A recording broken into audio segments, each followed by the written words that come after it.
Hi, ako si Junray aka Junjun, hindi ako tamad, pero hindi din ako masipag. Ngayong araw na ito ay samahan nyo akong maglaba.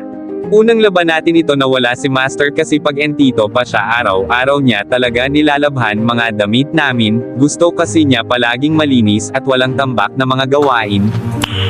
Nice. Yan ang isa sa mga na-miss ko sa master ko at ang kanyang pagkamapagmahal, proud ako sa kanya kasi ginagampanan niya talaga mga gawaing bahay noong andito pa siya. Gawaing boarding house pala kasi nangungupahan lang kami.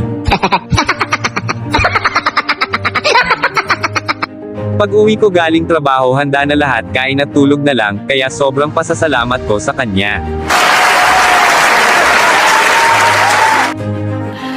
Sana all. Pero ngayon wala siya, kailangan natin gawin lahat ng mga gawain. Kaya sa mga kumpari ko dyan, pasalamatan nyo palaging mga mama, papa, lolo, lola, misis, kapatid, katulong, kabiyak sa buhay, o kung sino man nag-aalaga sa inyo, dahil hindi basta-basta mga ginagawa nila. May iba nagsasabi na wala naman trabaho yan, nasa bahay lang yan. Gunggong! Barinig kita sa mukha eh!